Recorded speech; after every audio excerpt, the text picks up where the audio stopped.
Hi, everyone. Welcome to the meeting of the Zoning Commission on June 7th. I will tell you that I did not get the minutes written, so we are not having minutes tonight because the first week I was writing grant proposals and the second week I went on vacation. So we'll do minutes the next time. But we do have a quorum and I will hear privilege of the floor. Is there anyone who wants to speak? Yes, I do.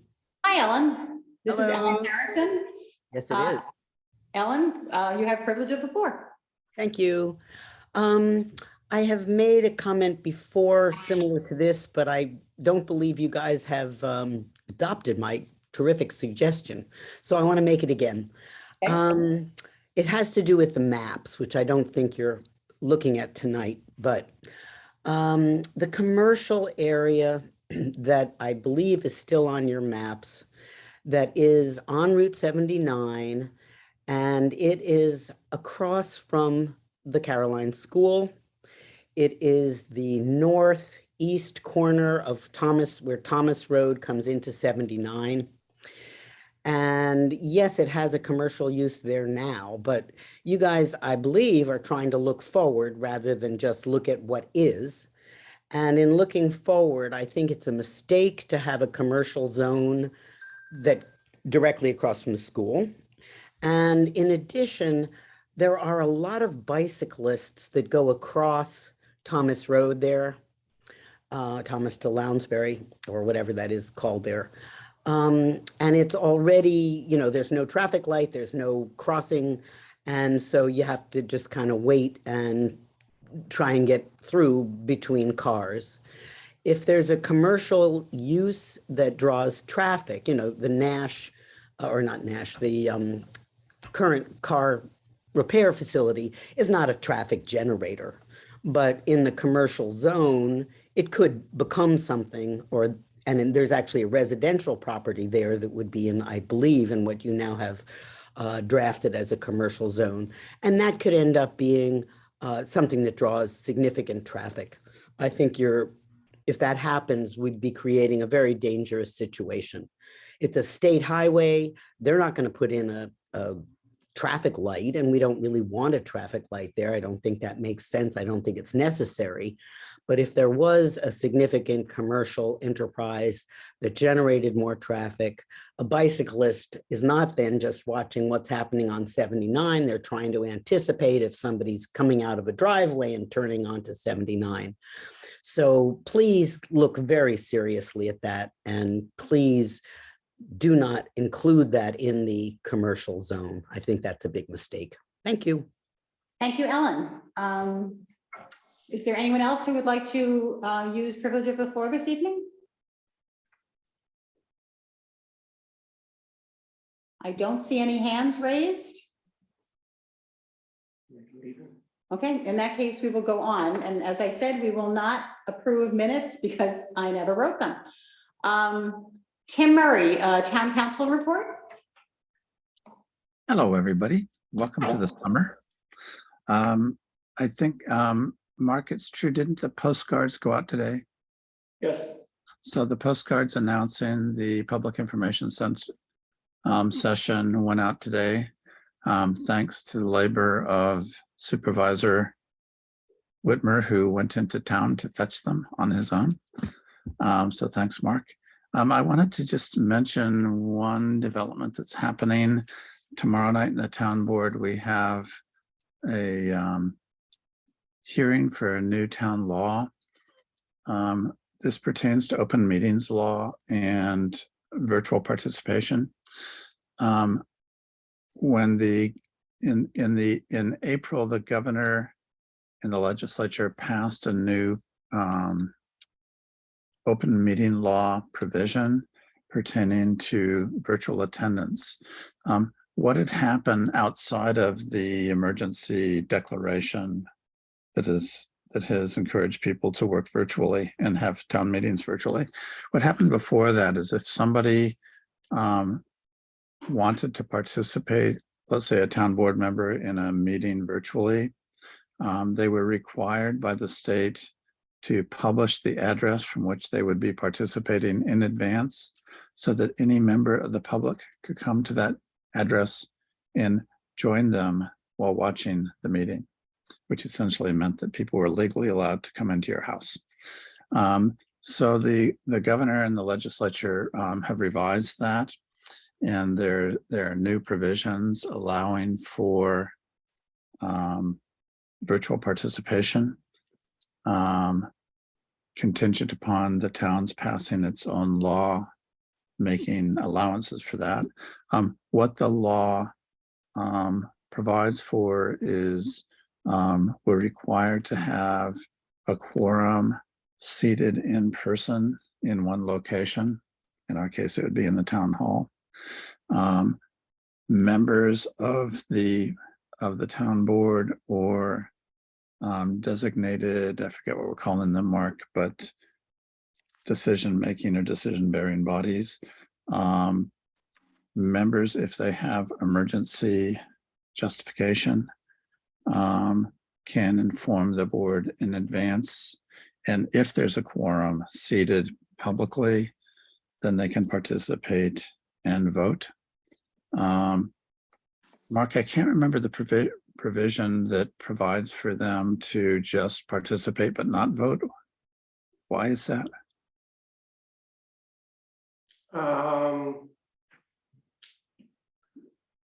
That I don't remember that, Tim. So first, one clarification is So I didn't look again today. the quorum can be met by in-person attendance at one or more locations. One or more locations. Yeah, and then once that quorum is met, then other members who qualified for the extraordinary circumstances that we define in our policy would be able to attend remotely without publishing their location, allowing the public to attend. So in the case of the zoning commission, a quorum is 4. And then, so that would allow for 2 members to attend and participate remotely Okay, as Good. full board members, but they would not contribute to quorum. So okay. Right. And so thank you. So you're going to have a public hearing on that tomorrow night. So that will be, the public hearing is tomorrow night and the vote is likely to take place tomorrow night. So that will probably be in effect for the zoning commission's next meeting.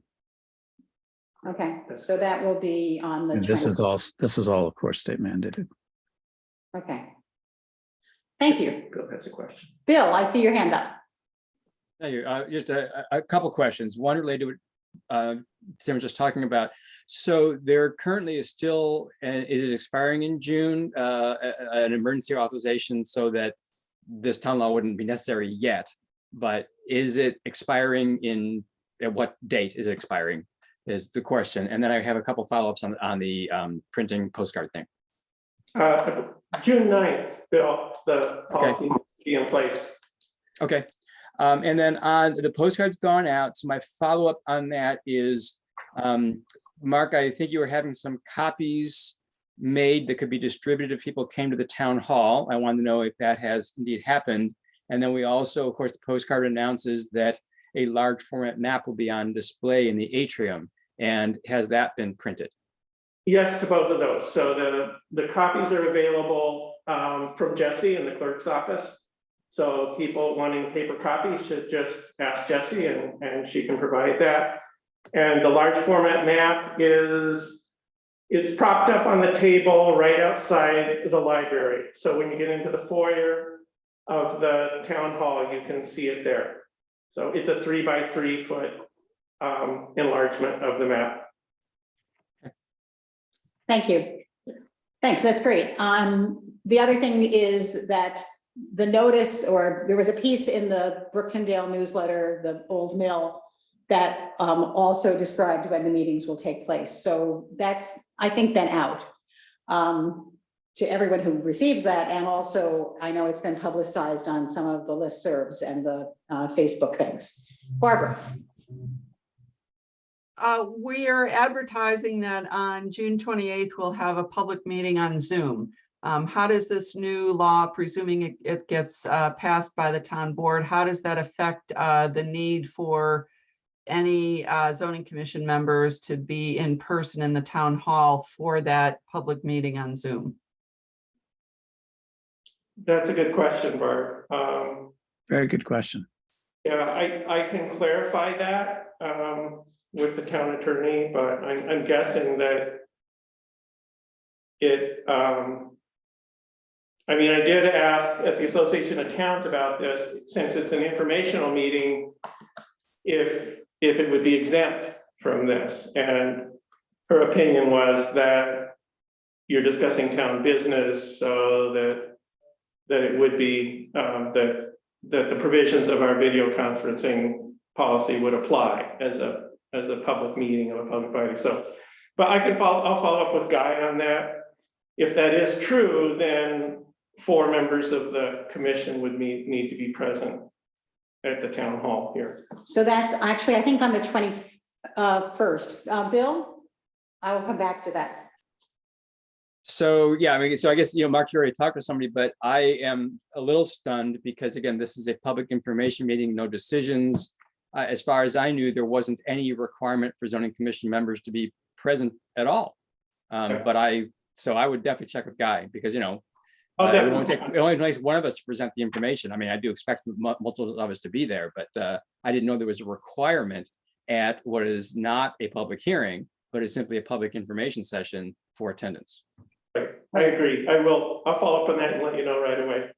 So for those listening who may not know what we're speaking about because the postcards have not reached them yet, 6/21 is our next meeting on which we will clearly have to have 4 people in this room because that's one of our regular meetings where we will be voting. On 6/28, we will have our first informational meeting about the first 4 articles of the second draft. And that will be held here, but also be on Zoom. And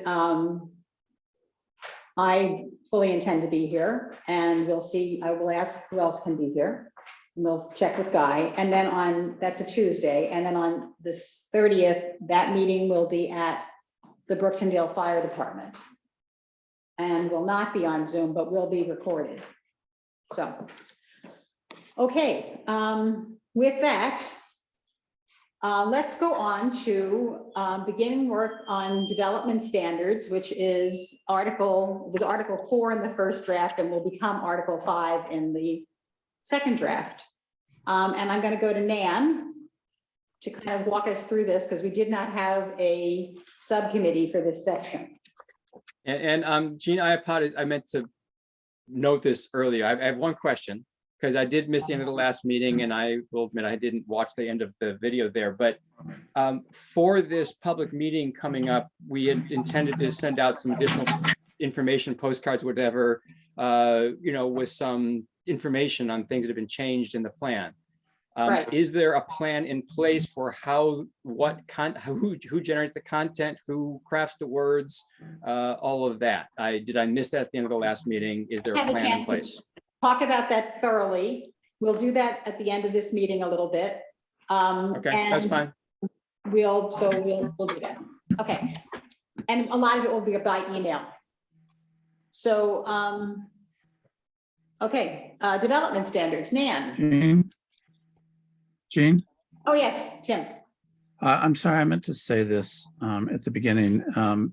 As you're about to embark on consideration of this section, and since it's based on the document that the task force presented to the town board, I just wanted to say extremely briefly that the task force for land use and economic development, as one of its activities, had a subcommittee, and that subcommittee worked on reviewing the site plan law in view of strengthening design standards. And the context for this is the town board had charged the task force with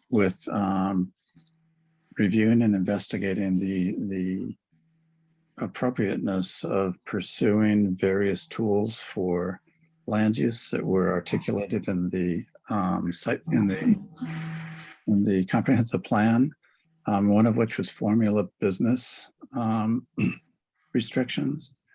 And the subcommittee that worked on that determined that it would be inappropriate for the town to pursue formula business restrictions outside of the context of zoning. And the other committee realized that if there weren't that, then one way of addressing some public concerns about this would be through adopting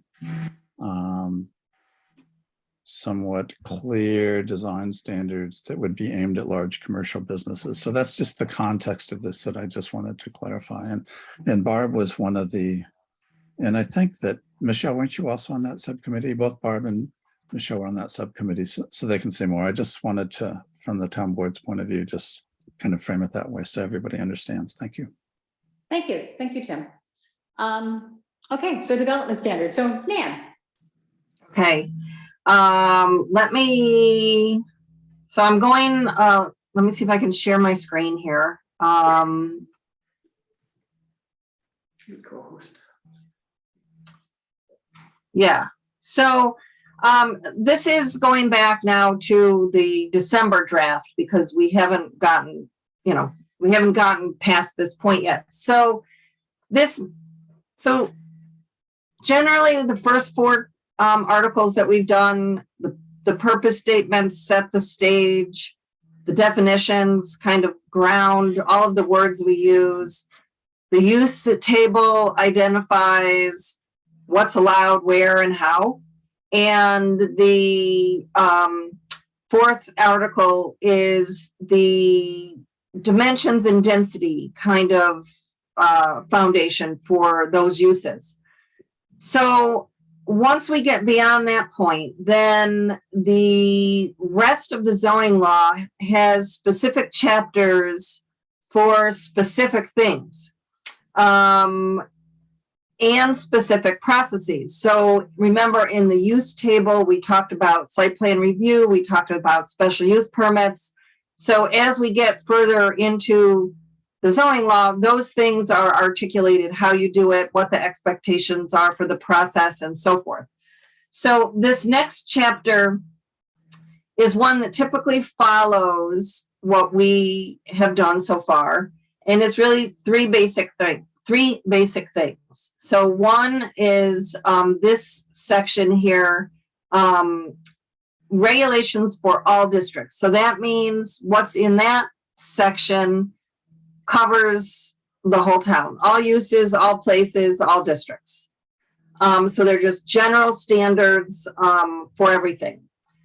Then we break that down into any specific standards we want by zoning district. So anything we want to say specifically, for instance, about the large commercial district or one of the hamlet districts, whatever we want to say about a particular district is in that section. And that would apply to any of the uses. That would be articulated for that zoning district. So, ultimately we'll have to see whether you have any of these things. You want to keep any of these in here. So anything district related would be in that section. And then the last section of this this article is the same thing, only this would be where the procedures and requirements related to the water and flood overlay district would be housed. So I just wanted to give that little bit of background on what's in this chapter. And so I assumed, so Jean, do you want to just jump into that article, or do you want me to go and explain the rest of this? So what would you like me to do? Let's jump into this article and talk about, I think we can do this by sections and see if people have concerns with particular parts. I've printed this out, so I have the comments that existed and you have them as well. These are comments that I had added in from the beginning. This does not include the comments that came in on the Google Doc. Okay. Okay, so I think I have those and, but I'll see. Yeah, so do you want me to go like Yeah, just go. subsection by, okay. Yeah. So, this first one here, it basically is standard language that's in every zoning law I've ever seen. And, it's just one of those things. It basically says, you have to follow this zoning law is basically what it says, is that all of the land uses, in town from here on in has to be, consistent with these zoning regulations. Okay, The next one is something for you to decide. It's also very common, but maybe not 100% of all places. Some communities do have different rules, but basically this is saying that except for multifamily developments or a development like Boyceville cottages, that is a lot of buildings on one parcel, except for those situations that you have one principal building per parcel. And then this is the important unless. This is very important. So basically what this is saying is that you're allowed to have one principal use on your parcel unless the parcel is big enough so that at some point in the future, another legally sized lot could be carved out of that parcel. Some communities limit it to just one principal use per parcel, and that's it.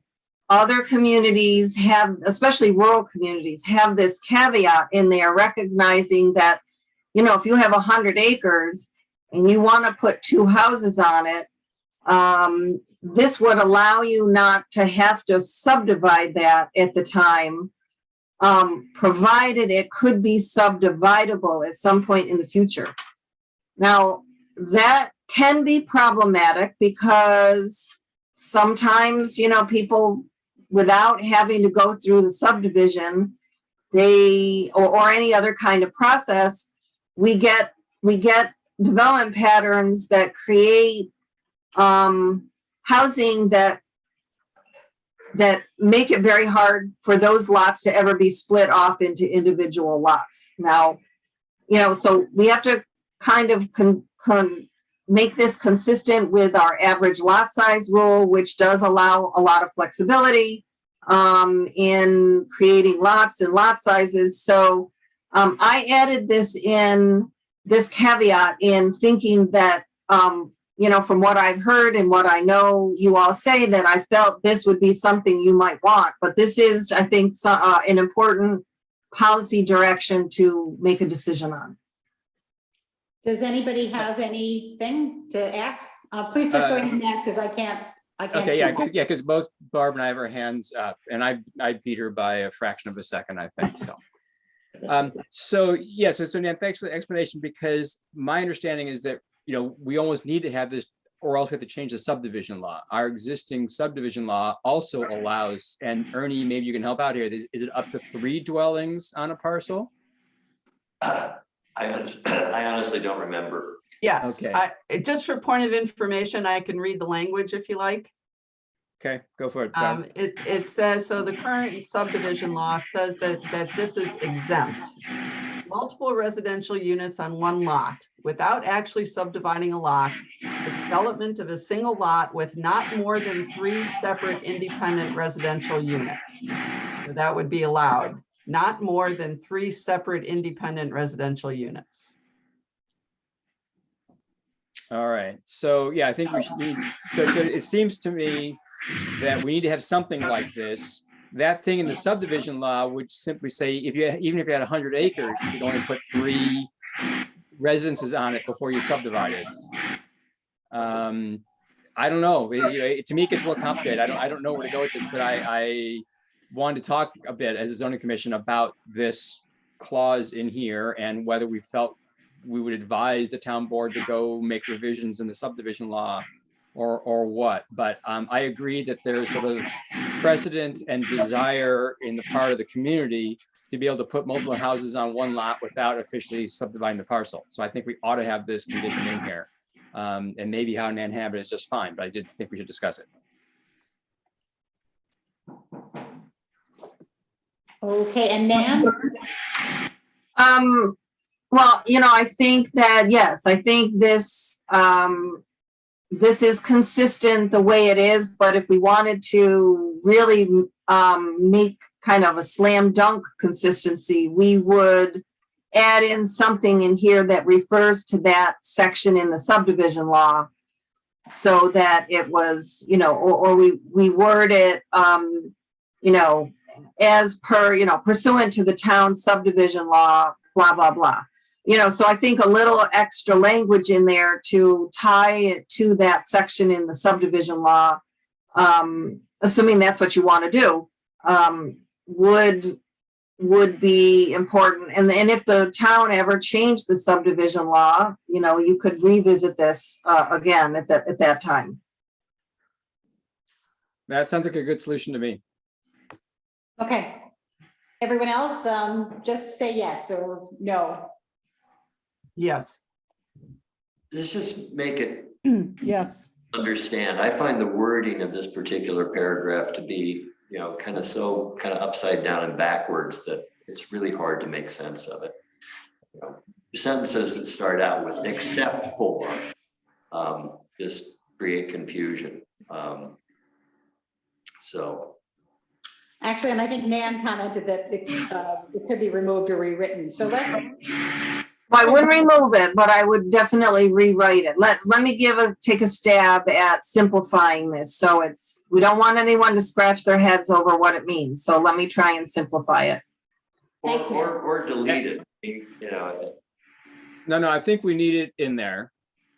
And why do we need it? I mean, I think that, don't we cover this? Isn't somewhere in our use tables, it says we can have more than one residence on a lot? I don't believe that was in the use table. And I think the other reason that I would recommend leaving it in is because the zoning really drives the subdivision. The subdivision is a tool to get at other policies. So it's really not the other way around. It's really the subdivision needs to, they work together. So I would strongly recommend whatever your policy turns out to be, I strongly recommend leaving it in. I think it's a point that comes up a lot. Landowners ask the question a lot. Planning boards, review boards ask the question a lot. Can we allow them? Can we not allow them? Building inspectors do. I think this is one we have to really hit over the head with clarity. All right, so Nan, if I understand you right, you're saying that essentially the authority to do it, the authorization ought to start with the zoning law. And then the implementation details can be reside in the subdivision law. And I'm Yes. happy with that division. And if you have any problem with the wording, Ernie will be happy to help you with it. Thank you, Bill. Okay. Edit away and offer suggestions, but I'll give a crack at it, and you'll have you can tear it apart from there. Thank you, Nan.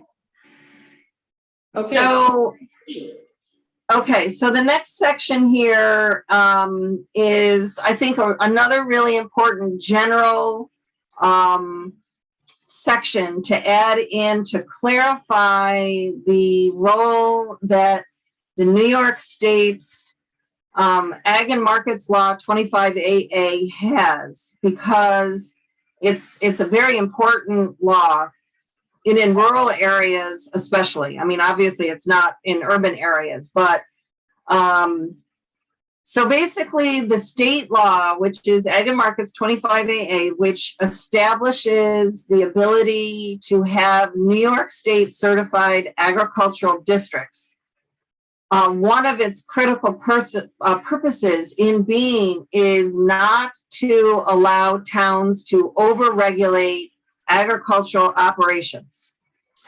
And in many cases, Ag and Markets Law will supersede zoning regulations. And there have been many, many cases where towns have attempted to regulate farm operations in one way or the other, that they go to court and they're overturned because of the strength of the 25 AA law. So there's certain requirements that go along with 25 AA that are often disregarded in the planning process, but are extremely important to farm operations. And that first one is this. There's a couple things. There's two things. So the Ag and Markets 25 AA establishes a requirement that there be a notification when land is subdivided or sold and it's in a New York State Ag District. The buyers have to be made aware that they are buying land in a New York State Ag District, and that they may be subject to the noise and smells and everything else that goes along with farming. It's required that real estate agents give their buyers these statements, which often doesn't happen. And so you often get people who buy land next to a farm and they have no idea what they're getting into. And the reason the state requires this is because we don't want non-farmers to say, oh, well, you can't spread manure anymore because I don't like the way it smells. It goes the other way, where the farmers are the primary land users. So over the last few years, in recognition that some real estate agents don't follow through with the requirement that they notify buyers of land in an ag district, we mean planners and other people in this field have started requiring that when there's something that goes through permission at the town level in a New York State Ag District, and you're taking that land out of agriculture and it's being used for something else, it's being sold for whatever, that the statement, basically the right to farm, that you're in the farm district, be included. This is also consistent with your own right to farm law disclosure statement that's in your local law. So I simply just brought this in, and it basically says when parcels of land that are in the New York State Ag District, not our zoning district, the New York State Ag District, or within 500 feet, which comes directly from the state law, and the review board is doing some sort of review process, special use permit or site plan review, or if they were to review a subdivision, this statement has to get put on the plat or the site plan. So when it's filed and it's all done and said, and some new owner gets the map, that statement is on there so that we have notified them that they are in a New York State Ag District. And can I? Yes. Just for the sake of brevity, there are no comments on this whole section. I think we're all pretty much in agreement that it can Oh. stay. Okay. So why don't we, does anybody feel like we need to go over this in detail? No, Okay. All right. Well, what's the next one that there's comments on? I do have a backup a little bit to 4.1C2, which I have a quick note. I think it's okay. Just that one of the conditions was even if you're asking for a variance, but that in the end made sense to me because you could be changing like to a use that's not necessarily compatible. That's fine. Skip on. The next thing I have is on 4.1D. So these are general environmental performance standards that also are pretty standard. You don't have to have them, but they're basically your kind of catch-all, preventing pollution, and these general things that could happen anywhere. These kinds of things are in almost every zoning law. So what were your specific comments? Well, so I and others may as well, but I have so for example, the coffee roaster, right? They emit odors, strong odors. At certain times, it's quite bitter. Does this mean they can't do that? I mean, obviously that use is grandfathered, but let's say a new coffee roaster wanted to locate in town after the zoning law was passed. I don't quite understand the emission of odor at all is not allowed. So I'm a little, and then on some of the other sections, I'm wondering if like words like unsightliness are sort of qualitative. And I don't know if this gives the review board enough guidance. So those are my questions. Well, if there's something that needs more detail, we can certainly add it. In terms of the odor, they're usually, yes, I guess someone could complain about having be, next to a business that smells like baking bread all day. I don't think that's what this is meant. This is meant to really be, noxious odors, like chemical odors, burnings, toxic kind of things. But we can define that and make that more specific and clear that up. So if that is a question, we can certainly address that. Well, How detailed do you want this to be? I think that, basically this refers to the emission of smoke and whatnot that are not permitted by law, so federal, state, county, town, whatever. But the point being that, are we regulating beyond those thresholds? And so Barb commented to just remove the sentence, the production of odors and concentration of noxious or explosive gases shall be prohibited. Just because it's kind of vague and it's pretty onerous. Yeah, Does somebody know why we're getting so much feedback? I don't hear any feedback on my end. We're getting terrible feedback. It's bad here at the town hall. I have mine on mute. Is yours on mute? Is everybody's computer on mute? Yeah, it is. My computer was on mute, but it is really bad feedback. John and Janice has not been on mute, and they've been going up and down on their speaker. Is it better now? Now they're on mute? I don't know. I don't know. I think I'm still hearing it. I am. Yeah. So let's see. All right. Well.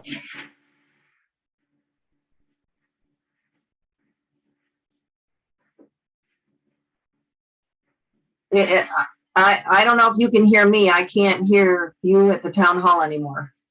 How about now? Now I can. Okay. There you go. So I was getting back to this. So Nan's first question is do we want to have a section on general environmental performance standards? And so these are just saying, no noises, no heat, no wastes, no explosion hazards, and no light pollution. Are these things that we want to include in our ordinance? Well, I would just put a somewhat of a caveat on that, is it doesn't say no, none of it. So it's not prohibiting these things. For instance, if you look at the fire and explosion hazards, it says all state and federal requirements applicable to fire and explosion hazards shall be met. So it means that someone may have something that could be explosive or hazardous, but they have to meet state requirements. So I wouldn't necessarily call this a prohibition. Right. No, I'm not. I guess I'm not saying that. I'm just saying that, there are these state and other regulations that are in effect, whether we point to them in our zoning ordinance or not. So do we need to specifically call them out here unless we choose to make our zoning laws more restrictive than a state or federal law, whatever other laws may exist?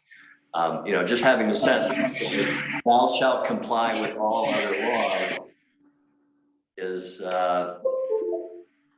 kind of. Well, that's certainly a decision for the zoning commission to make. The only one I might say that, is not necessarily regulated at the state level that you may be concerned about is light pollution and glare. I think there was something in your comprehensive plan about dark skies, so this would be consistent with that.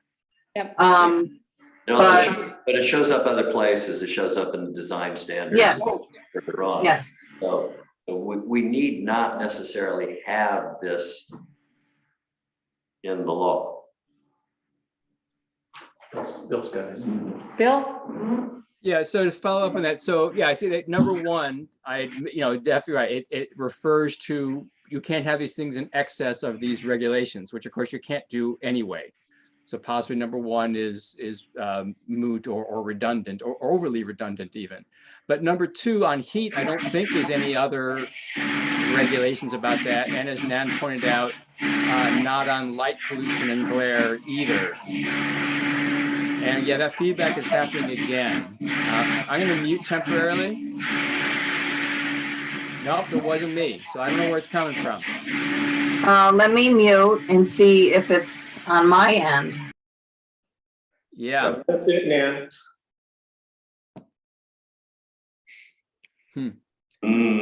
So she All right, can- let me see if I can. Smoking gun. yeah. We figured it out. That's good. Much better. All right, so she can hear us temporarily, so I'll just keep talking. So at any rate, heat is not, and I don't know about this requirement of no heat beyond the boundaries. I don't mind that, but someone's got a bonfire, I don't know. But under light pollution and glare, I'm going to want to revisit that because yeah, there is stuff in the site plan section about that. And I think some of that is sort of obsolete and archaic, and we've got various things higgledy-piggledy about light, and stuff that says that you can't have any illumination beyond the boundaries of the property. Well, it really needs a threshold, right? Because no is a it depends how sensitive your instrument is, right? So I think this needs some work, and I had at some time in the past done some looking at light stuff, and I just haven't had time to pull it together again. But I think that we need to do some work on those standards in general for the town. Everything else there, I think, sort of says that we have to have what you have to do. And laws often say you have to comply with the law, which I agree with Ernie, seems a little silly sometimes. So if we delete things, what do we do with number 2 and number 5? Or do folks want to keep all this stuff in? Is the feedback any better? Much better. Okay, I think my volume was turned up too high. I think that was what it was. Yeah, you're totally fine now. Thanks. Okay. I think, Bill, you're right that certainly the light pollution and glare is something that's always addressed in site plan. So that could be addressed in site plan for those things that go through site plan review. Again, these are general. These aren't things that would necessarily be associated with something going through site plan or special use permit. So I think that's the distinction.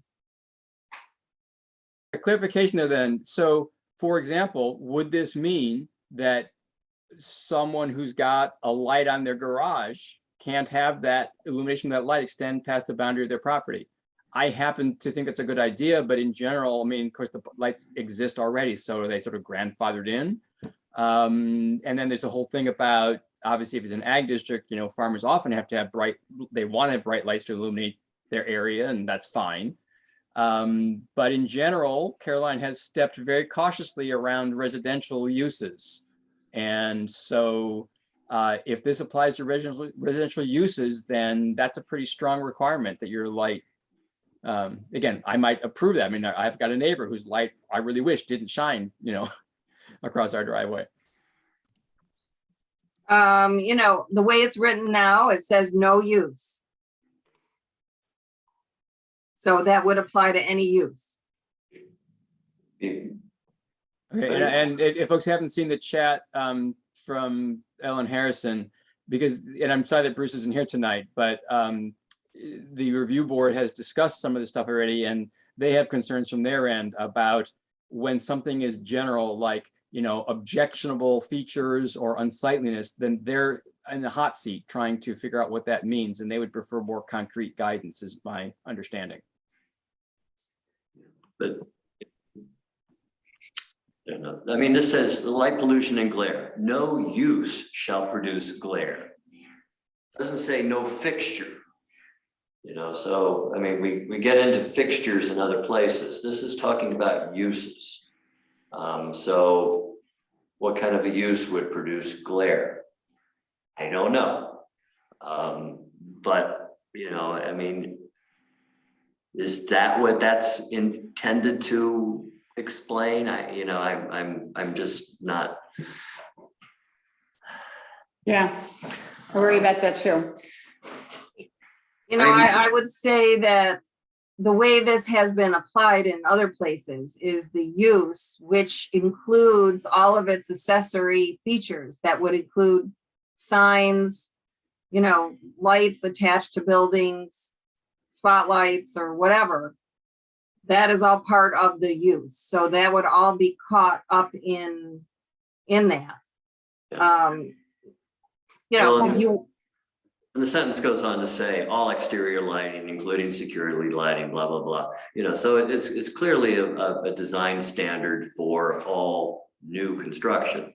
But, we have that further on down. So, I mean, other than heat, I think that's the only thing that isn't kind of addressed either by an existing law or elsewhere in our document. And do we really need to regulate heat? I'm just going to move that we remove this section. If anybody wants to second that. Do I have a second for that? Believe it or not, I will second that. Okay. Any discussion? I'll reiterate what Erin just said. I think that either it duplicates things that are existing regulations, which we probably, there's some value in drawing attention to them here. Maybe we can figure out another way to do that. Or they are vague, or they are addressed elsewhere in the document. So I tend to side with Ernie on this one, that this probably is not necessary. Okay. Anyone else? Hearing none, all those in favor of removing, this is section D1. Say aye. Aye. Aye. Aye. Oh, just D1 or the entire D? All of D. All of D. Okay. Yeah. We're removing all of D 1 through 5. Okay. All right, and just because, again, I think it's a reasonable question that someone in the audience asked. Nan, so the heat thing, where, that must have been generated either by some example in some town or some incident in some town, because heat did strike me as a bit odd for being in here. So before we throw the baby out with the bathwater, do you have information to give as to why heat was included in that list? Not specifically, other than it's almost always in the list. It's a good question, and I guess I should have a more thorough answer on it, but I don't, to be honest. So I assume somewhere along the line,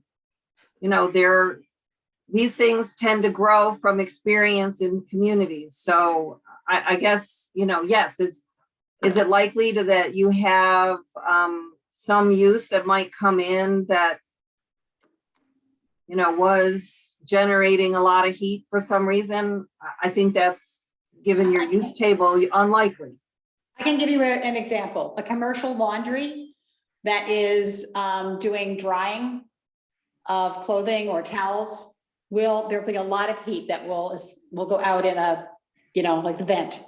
That, and if you're in the city, for instance, you can walk by those occasionally. Or a coffee roaster, it's an odor more than heat, but you will notice the coffee roaster often and heat, or a bread bakery, both of those kinds of a gigundous factory bread bakery. But you would need to put a threshold on it. Right, exactly.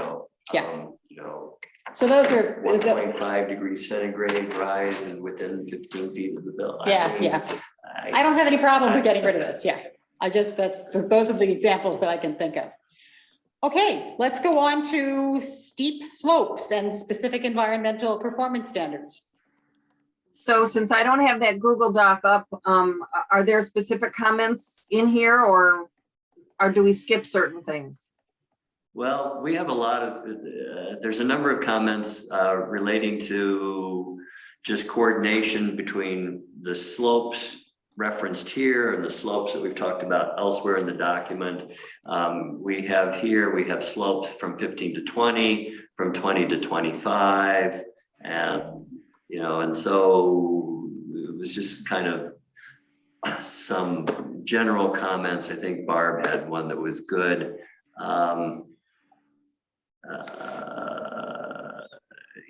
Why do we need 3 different slope designations? That there's, kind of.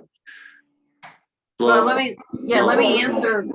me answer that. So in general, a lot of communities define a steep slope as anything over 15%. Some communities go to 20%. And so why I split this up to give you the categories was that recognizing you do have a lot of steep slopes in town, that a one size fits all may not be appropriate, and that there are some things that you can do on a 15 or a 20% slope that you can't do on a 25 or a 30% slope. So this is kind of a gradation of regulations. So basically, this first category is kind of like coordinating with your existing local law 2 of 2007, which is your stormwater and erosion control. It's basically kind of a warning, like, we need to put things on the flattest part of the parcel as possible to avoid those slopes. So it says, avoid grading, fill, or disturbance on those areas to the maximum extent feasible. The next category is slightly more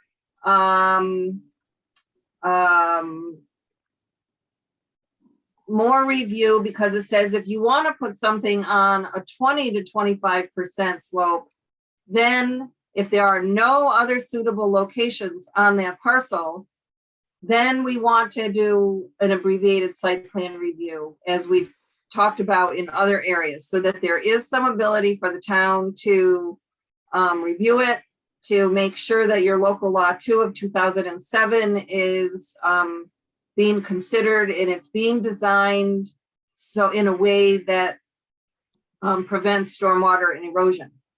And this last category is really when we have, except for agricultural operations, that really something that's over 25% slope is not an appropriate place for building.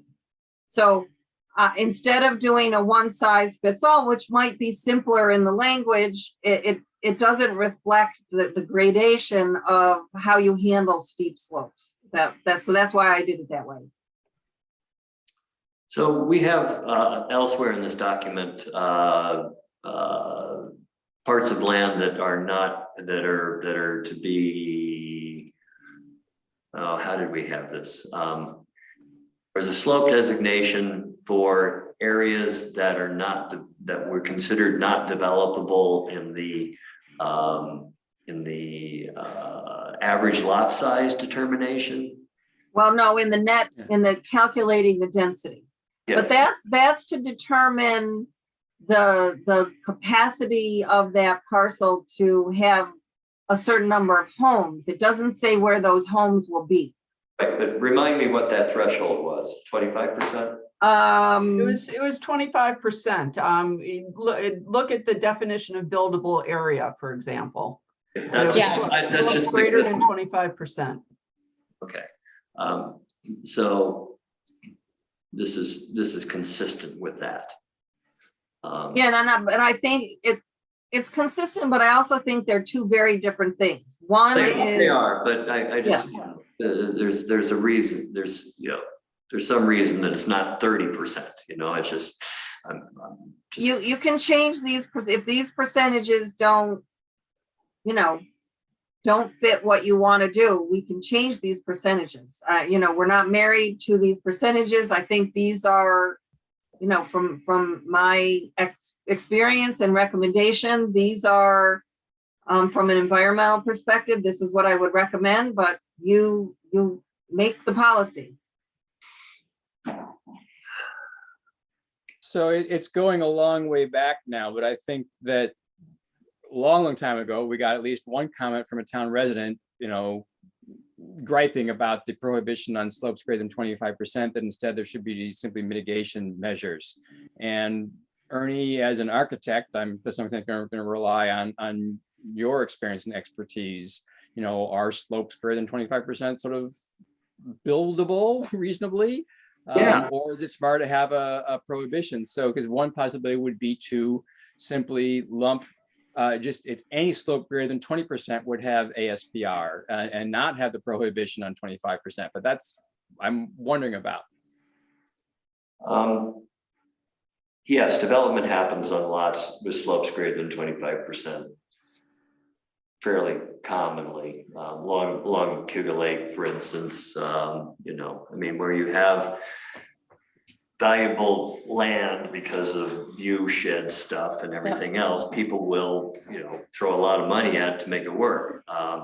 So I think that yes, almost any slope can be mitigated. I mean, you know, we can see examples of beautiful monasteries perched on, you know, sides of the Himalaya, you know. So I think that yes, I would agree that allowing development on slopes greater than 25% with sufficient mitigation to be perfectly reasonable. So I'm just trying to reread this, and so for 15 to 20, we were asking for a stormwater management erosion control plan. And then, and this would be reviewed by the review board. Oh, okay. And then on 20 to 25, That's the abbreviated site plan. so we're going to abbreviated site plan review. Yeah, I mean, I guess my inclination would be to drop the over 25%, you know, just require abbreviated site plan review, and you know, say something to the lines of, you know, it's not recommended, but will be allowed if sufficient mitigation measures are demonstrated in the site design. Bill, do you remember if the comprehensive plan, you know, what the language of the comprehensive plan said about this here? I don't have it up at the moment, but do you remember offhand? No, I actually don't think it certainly didn't address, I don't think very specifically building or not building on steep slopes. I think that it noted that we had steep slopes and they were beautiful and, you know, that sort of thing. But yeah, it bears looking at again, because I can't tell you for sure.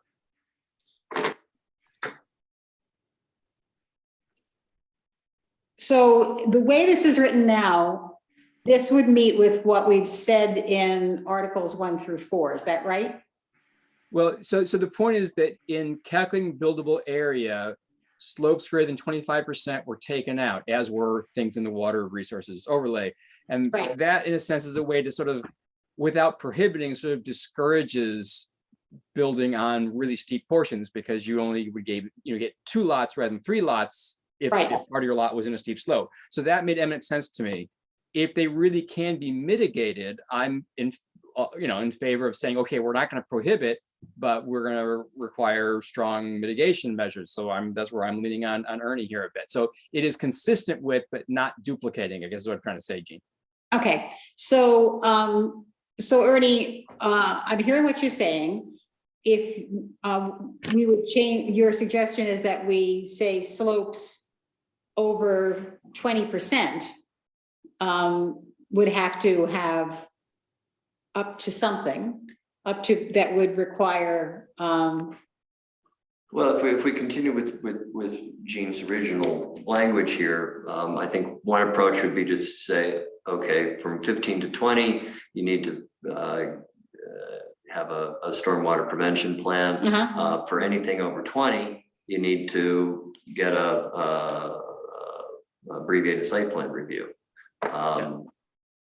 You know, and then maybe a sentence that says over 25%, you better be prepared to demonstrate, you know, significant mitigations. Right, But so I think Ernie's suggesting that could be a sentence as part of paragraph B, maybe, you know, but it may, or maybe not. You have to be clear that slopes greater than 25% have this, and Tim has had his hand up for a long time. Okay, Bart, Tim and Bart had. Barb. Okay, so Tim and then Barb. No, I just had a question as a reader that I don't know if it'd be helpful or not, but it's unclear to me if the slope dimension pertains to building sites or also to access roads. Ah, We have a lot Um, we have a lot of land in Caroline that was farmed way in the past where there are plateaus. And there would be access roads up to those plateaus, and there are a number of, I can think of a number of locations where roads have been built, oftentimes not that invasively, in order to access those plateaus. It's just a question I had, sorry. it's a good question. So, I think you should decide what you want. I could see it going either way, you know. I think, yeah, I think the way this is written, avoid grading, fill, or disturbance would count for an access road, wouldn't it? I think this is talking about development, period. Yeah. Any So development. I don't think we're, yeah, I mean, this is gonna get triggered when somebody goes to a building permit. Right. So building inspector's gonna say, hey, you know, you're on these steep slopes here, you need to, you know, Right. do an erosion control plan and this thing, and then at that point, it's gonna be apparent that you've got driveways or whatever that are a potential problem, and then they'll be addressed. Yeah. So I guess my answer to Tim is, yeah, this covers roads too, and parking lots. Yeah, okay. So what I'm hearing is slopes 20 to 25%, we're gonna call for abbreviated site plan review, and over 25% would require significant mitigation. And I think we're gonna ask Nan to rewrite that section, which I think she's sort of trying to do now. But we Yeah. can look at it the next time we meet. Does that sound good? Yes, For clarification, I think what we're saying is that slopes above 20% need to have abbreviated site plan review and the stormwater management plan. Yes, And then over 25% also have to demonstrate significant mitigations. Right. yes, But, okay, Yes. you were right. I was misspeaking. Thank you. thank you. Okay, hearing, is there anything else that we should discuss in well, let's see. E1? Oh, there's something in 2A. Okay,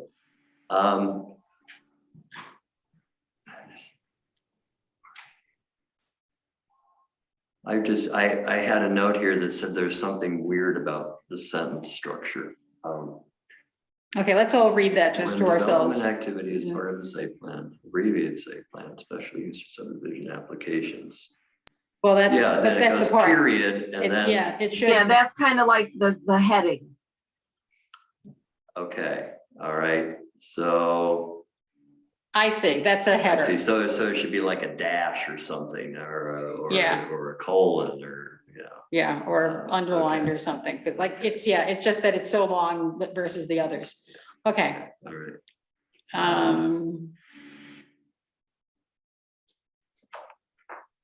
Okay, then the next comment on this, where down at the bottom, there's a footnote about the Town of Caroline Natural Resources Inventory, and Bill made a comment, there are some areas on the NRI, so if it's going to be referenced here, that ups the ante on getting them fixed.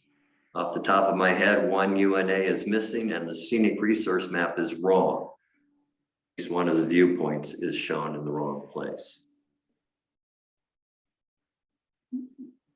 So that's something that we should do, the town should do internally. Is that what you're saying? Yes. Okay, so I'm gonna make a note about that. Town needs to, So just so that I understand, the town, you're saying that there's some updates to the NRI that's needed. Corrections to the NRI. So Okay. when we were going through some stuff, I was chatting with a certain guy who was working on it, and we fixed some of those for stuff we put in the comp plan. And then right as we were transitioning and COVID was hitting and everything was blowing up, he changed jobs and he wasn't there anymore. And so the fixes to the actual NRI never happened. And who Okay. knows if I can remember what they all were. okay, so I'm making a note here that we need to look at that. And then say something to the town when we do our final report. Can I ask about scenic resource? Okay, so let's say you're some guy and you're trying to develop a piece of land and you have to go through the site plan review. Are there scenic resource maps? Do these really exist? There's a scenic I forget if it was in the NRI or the comp plan, but there was a scenic resource map that was scenic view shed that was developed from points that the county had developed. And I've heard various comments that that's not accurate. I don't know if that's accurate or not, but there is a map. There were points that were identified by the county in their work. So in the comp plan, we certainly show the more important scenic viewpoint points where you would get a view from. There's about 3 or 4 of them, as I recall. Yes, yeah, there's about 5 because and so some of the criticisms are that Caroline did not necessarily participate fully in the identification of scenic spots, and so we understand that scenic resource inventory is incomplete, and so there's language suggesting the town develop its own at some point. But the different thing, I think what Ernie's actually asking, and this is key, is are you protecting where you're seeing the view from? Or are you protecting the view? And so that was actually a map that Rick made, I know, for us, which is sort of showing the view shed that you would see from those points. I don't know, to be honest, if the NRI has that kind of map in it. The comp plan does not. Okay. And I'm a little queasy with indeed this and also the UNA requirement here, because whether every UNA, part of every UNA, if every square foot of every UNA is actually special enough to require this review is, I'm honestly just not sure. I'd be more comfortable to set critical environmental areas, but we don't have any of those because we've never bothered to get around to it in Caroline. Well, but there are other resources that DEC recognizes as specific questions in seeker, for instance. It asks if there are any beyond the critical environmental area. It asks, are there any species threatened, endangered, or listed species, or their habitats? So those are they're not necessarily, so this is kind of a meshing the unique natural areas, and the Natural Heritage Program of New York State has all sorts of biodiversity oriented mapping done. Yeah. I just encountered that for something that I'm working on a grant for, and you have to kind of you have to go to this website and look up a whole bunch of stuff if you're planning to do something anywhere. So. But I've seen the unique natural area maps, and they're very straightforward. You can see whether your property is on a map there or not. But I'm a little skeptical of these scenic resource maps. And what about if we, instead of just saying, well, this does say any area mapped by the town of Caroline as a natural heritage site, a unique natural area, or a scenic resource. So how I would interpret that is that if the town of Caroline doesn't map those, that doesn't pertain. Doesn't pertain. Yeah, until some review board member decides that it needs to go to a lawyer. I don't know. Well, do you have a suggestion of how to address scenic resources, since that was mentioned in the comprehensive plan?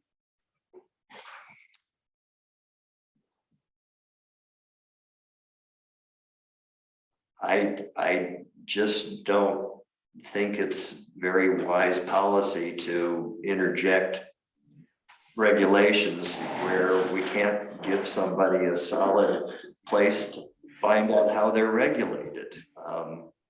You know, that's my problem with this. You know, if you can see that your property is on a map, and that map is in some library that you can even find in the town of Caroline Town Hall, then fine. But, you know, if we have to go chasing all over the county to find some document that may or may not, you know, be accurate, I'm not there. So, I mean, I'm willing to go along with the basic premise that if the town doesn't have a scenic resource map, then this doesn't count.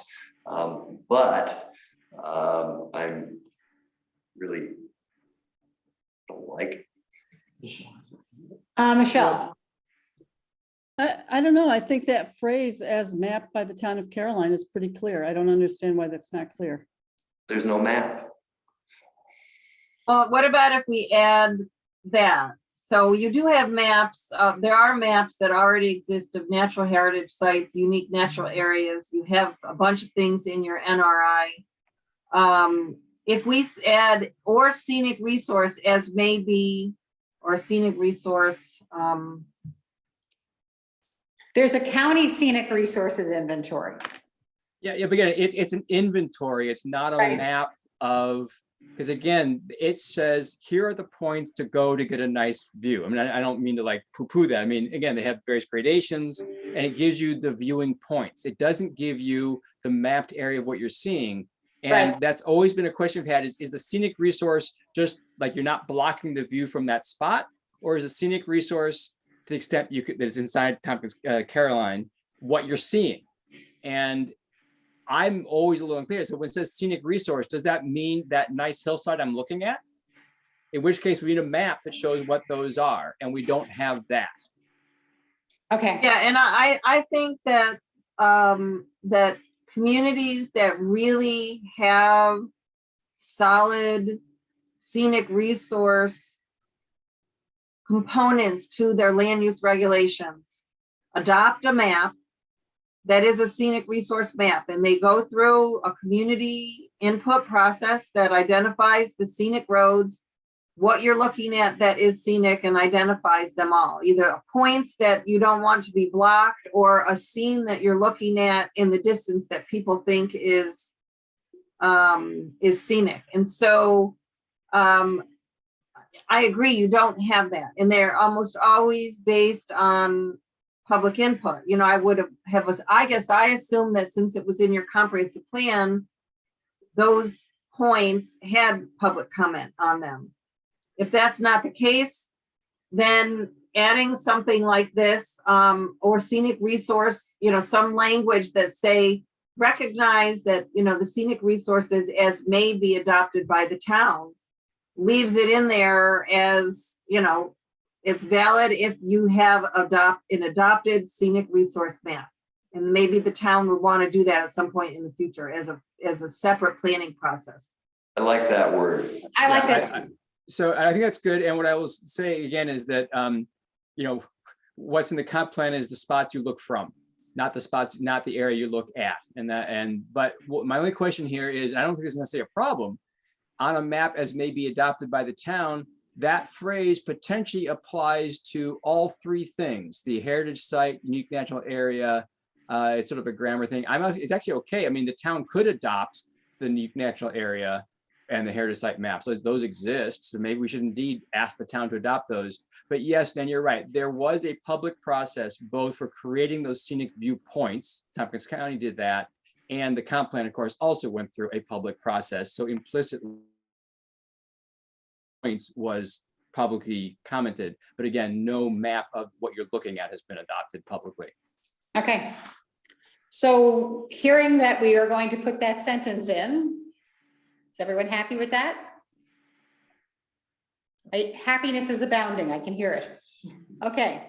And this is still a little awkward, you know, because we have an area mapped and then as may be adopted by, so I just make a note to tighten that up a little bit. Okay, Yes, that's please. fine. B, Okay. next paragraph. Let's see, there's a comment about scenic resources again. Let's see, when Development Act requires only a building permit, the CEO shall review the town of Caroline natural resources inventory maps related to natural heritage sites, unique natural areas, and scenic resources. Building application for a new structure is submitted. If this building envelope or any new residential structure is proposed in or within an area mapped, this shall refer the applicant to the review board to conduct an abbreviated site plan review. Right. Okay, so here's my question. Just again, it's so the unique natural areas are fairly extensive in town of Caroline. Now, some of them aren't going to be built on because, you know, a large one is Shindagan Hollow, right? It's a state forest. But, you know, I just want to make sure everyone's clear in understanding that this means any building permit for a residence or any structure whatsoever in any unique natural area is going to go through ASPR. And I just want to confirm the zoning commission is happy with that.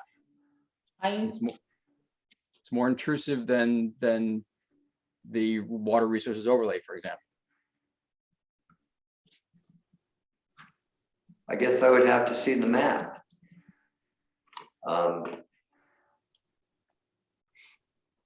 Okay, let's see.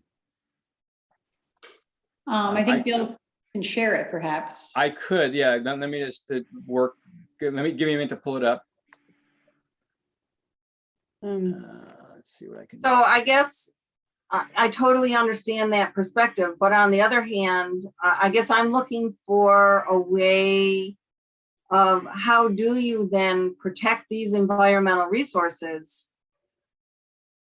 What do we do to protect them if we don't have some sort of standard or review process or something to keep people in, like, you know, that's a really important resource that we should pay attention to. So I'm just looking for what are the alternatives to this?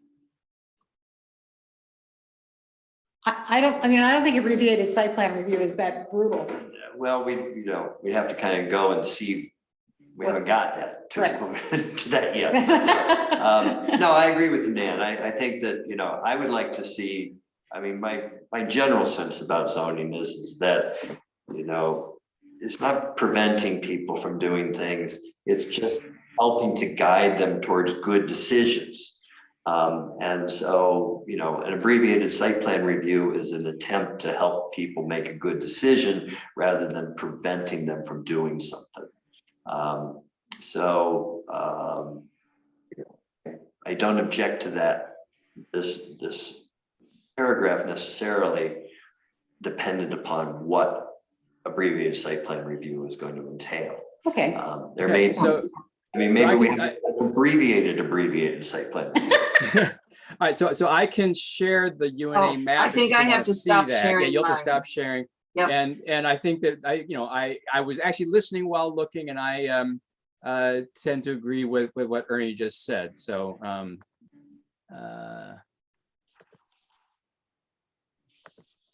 all right, so there's the UNA map. So again, a lot of this down here is Shindagan. There's there's a piece missing, but I may have cut, yeah, there's a piece missing for I think Midall Woods. But basically, there's a bunch down here in the valley because there's a lot of wetlands and other stuff. And then this is like Eastman Hill. and those slopes there going up from, I guess this is Eastman Hill here, sorry. And then this is the bottom of the valley. And then these would be, this is more the other hill.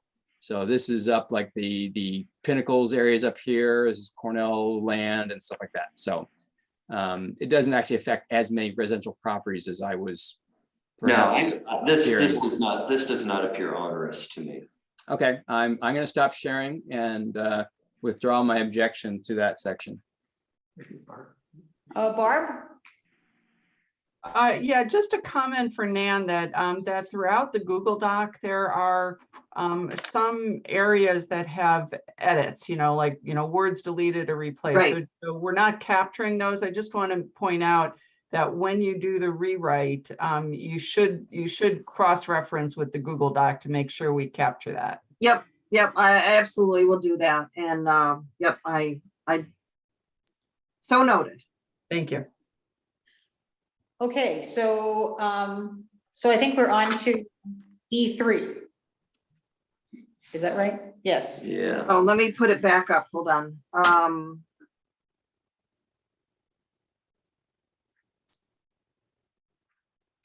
E3, Basically says any of these standards that exist out there about all sorts of stuff. Greenhouse gas emissions, scenic resources, blah, blah, blah, blah. And buffering existing pursuant to this shall also apply to all development activities requiring site plan and special use permit approval. yeah, and let me just 6.3 and 6.4. Let me just go back and look and see what that's referring to. But when we're done with this, we'll go to Michelle. So that's 6.3 is site plan considerations and specific standards and considerations that are part of site plan review. So I think what this was saying, let me go back.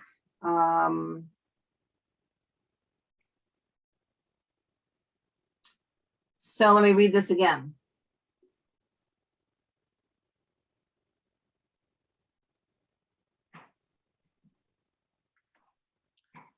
So I think that one of those 6.3 or something is indeed, it runs through and it has a whole bunch of things on water quality and water supply and, the fact that transportation had to be, so I think it's just saying Yeah. to pay attention to those things. Yeah, is this a necessary one?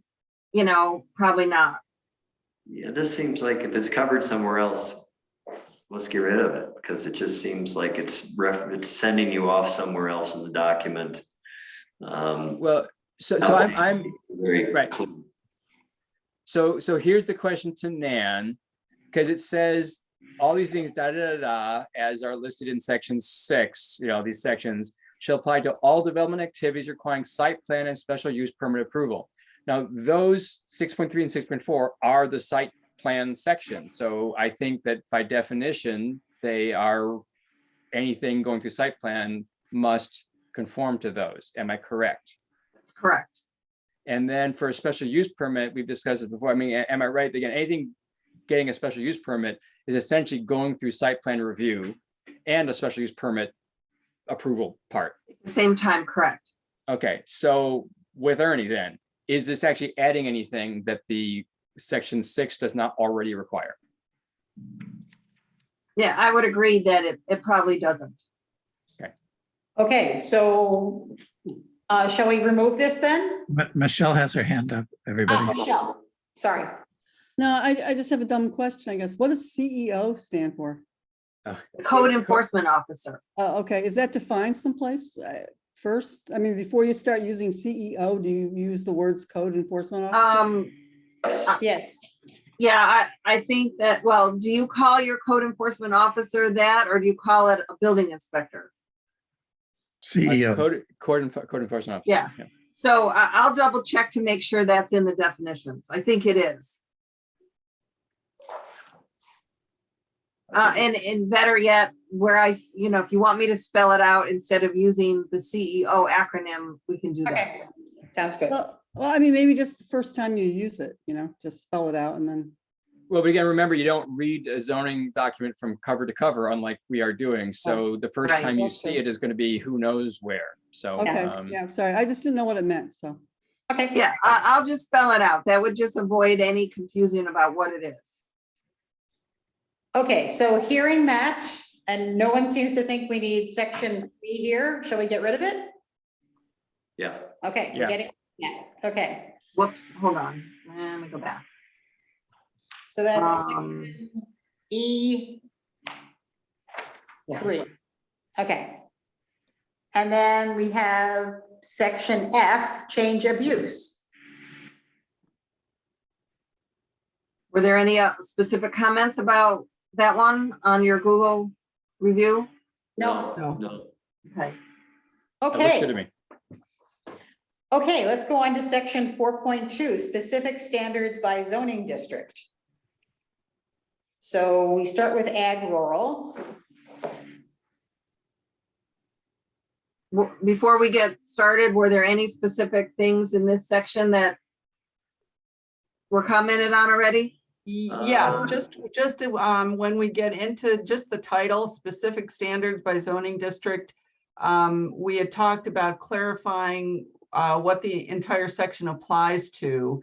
Is residential included, is commercial included, are agricultural operations included or not? So just be clear what these standards apply to.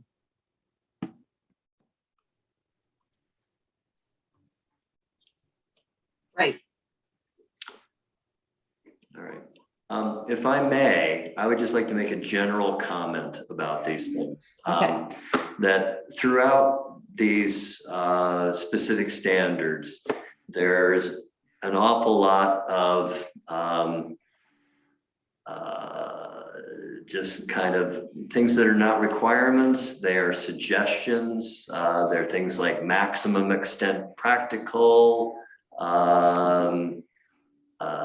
maximum extent practical when feasible and practical, minimize. Yeah, it's just, it's all a bunch of kind of fairly loose language. And I just don't know how appropriate it is to our law. I think it's a good idea to have these things available for people who maybe don't know anything about development, but an awful lot of it is just common sense. And I don't think that the townspeople necessarily like being beaten over the head with common sense. So just a general comment. Applies to this whole document. I don't know if anybody wants to discuss that or not. Anyone want to comment on that?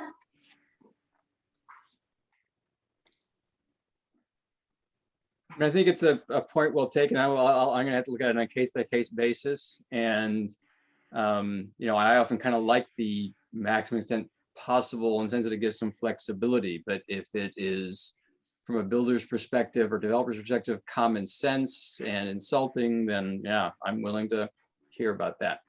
But it's just that what happens, I mean, in my experience, what happens in a zoning variance hearing or whatever, somebody will latch on, some member of the board will latch on to one of these kind of things and say, well, you don't meet the requirements for this. And you say, well, but it's not a requirement, it's a suggestion. But that does never seem to kind of get filtered out in the discussion unless people start talking about, getting their lawyers involved. So I just don't know how to kind of, make it work for me, except to pull out all of that language or make certain things requirements, either requirement, make it required, or required under certain circumstances or something. But there's no hierarchy to these things. There's just kind of a bunch of suggestions that are kind of thrown out there, and very difficult for anybody to respond to all of them equally and logically. I think. So it's just, it just seems like a lot of words to push people towards doing what they were going to do in the first place. And that if there's some review board, they're going to pick up on these things because they're going to see that these things aren't working, or that, wouldn't it be better if you recognize that existing hedgerow or whatever. I don't know. It just seems difficult for me. Would it be helpful if, I don't remember if we define guidelines anywhere as a word. Yeah, I don't think we did. So I think it would be very useful to define a guideline. A guideline is it's not a requirement, but it is a best practice that would. But the title of this whole section is specific standards, Right. but it's riddled with unspecific requirements.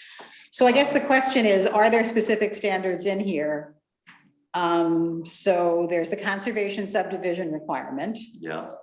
That's a specific standard. I think 6 is a requirement. It's still loose, but it's the way it's written is shall.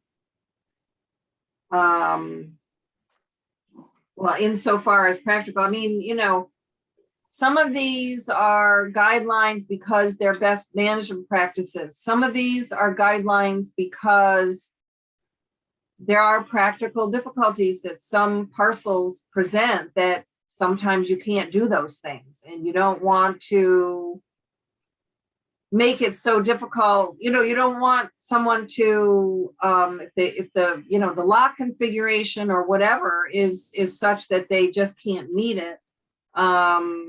Let's say, like for the first one, if you have 10 acres and every inch of it is prime farmland soils, there are no places that's the least fertile soils. You can't meet that standard because the whole thing is fertile. So I think these things are often written as guidelines versus standards. I totally get what you're saying, Ernie, although I personally don't see the harm in offering, kind of guidance as to what best management practices, as Jean said, is. I don't think it's harmful. I don't think it's, I don't think it is either, but when you have specific requirements mixed in within a whole bunch of guidelines, it becomes very hard for you to pick out what you have to deal with and what you just have to read through.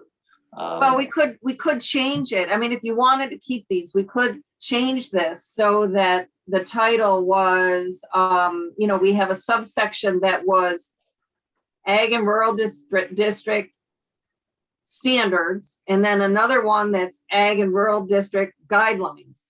Yeah, I think requirements and guidelines, and strip them apart. Then I think it all is wonderful. Okay. I think that makes I would sense. go with that too. I think it was, yes, sounds great. So you said, let's just kind of run down these and see which we think they are. I think 1 is a requirement because it shall be permitted. 2 is a requirement because it says shall. 3 is a guideline. Well, the whole thing is guidelines. I think it's all guidelines. It says layout guidelines. Okay, so all of 3 is a guideline. 4 is a shall require. Shall require identification building for a new, okay.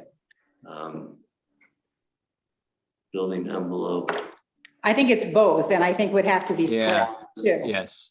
Yeah, because because we have should in here. So we could also split this into 2. Yes, which makes sense. Yeah. 5 is Well, wait a a, second, but then it goes on. Wait, before you go on number 4, I'd like to suggest deleting the last sentence Yes, please. about garage door openings. yeah, Or put it under the guidelines. I think It's a because we got guideline. rid of that somewhere else, didn't we? It's a guideline, it's not Yeah. a requirement. I agree. I don't Or even do you think wanna it's a make- do you wanna- requirement. Out of there, or do you want it kept in but made as a guideline? I don't think it's a good guideline. I propose deleting it. I think we actually had this discussion and most of us agreed. with it. Yeah, Yeah. I agree with Yeah, Barb. I'll second Barb's motion. Okay, so let's look at 4. Oh, wait, No. yeah, so we're still looking at 4, Yeah. so, Yeah. so then there's buildings should be in proportion and scale and characteristics of the rural natural setting. Is this a requirement or is this a guideline? Where are you reading? I'm sorry, where was that again? Let's do it by sentence. This is in 4, it's in the middle of the paragraph. It's the 4th sentence. Oh, this one? Next Bill. sentence. Yeah, there's, this. Oh, well, it should. So it's a guideline. So that sentence is a guideline. The sentence before it, the location should take into That's a consideration as a guideline. guideline. Okay, The building design material is a guideline. And the next sentence, accessory structures such as out parcel buildings, blah, blah, blah, blah, shall have architectural features and its feels consistent with the principal building. So can I ask one question here? Because I was having a discussion of a member of the review board who were looking at things and had some questions about aesthetic zoning. And that's sort of what this is getting into. So, I actually don't have a strong opinion one way or the other, but indeed, is it important that accessory structures have outbuild, the building be whatever it is, features and exterior materials consistent with the principal building? I kind of like that, but does that rise to the level of needing to be in a requirement in the zoning law? no, guideline, that should be. I think it written as should be a guideline. I think if it's written as a shall, but it should be a. Right, should. okay, Yeah. okay. So that's. I'm more comfortable with that.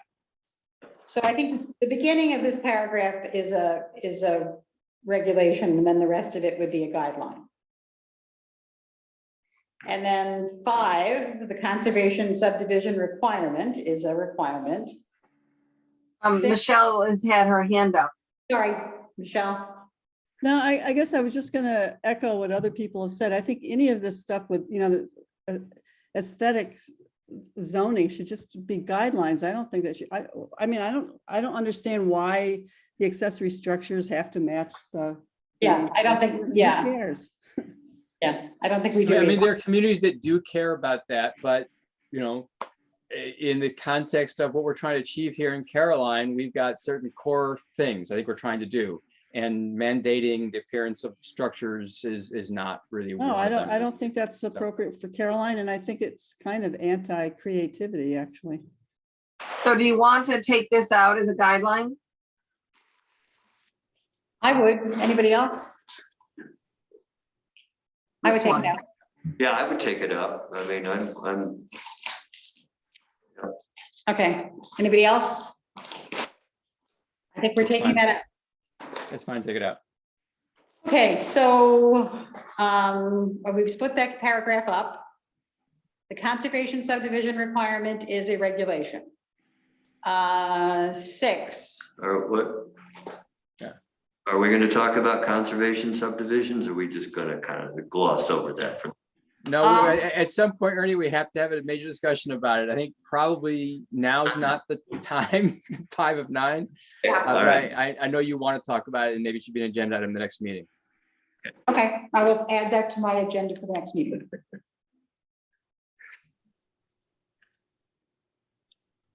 Okay, 6, This is another guideline. Well, Not- I think it's not inappropriate to require that information appear on the, on some plan and be identified. but it need not be, the rest of it's a guideline.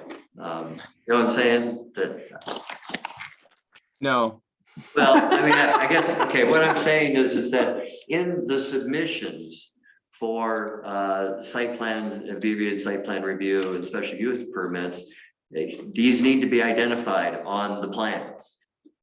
okay. Okay, we do not have to regulate them, but they do need to be identified.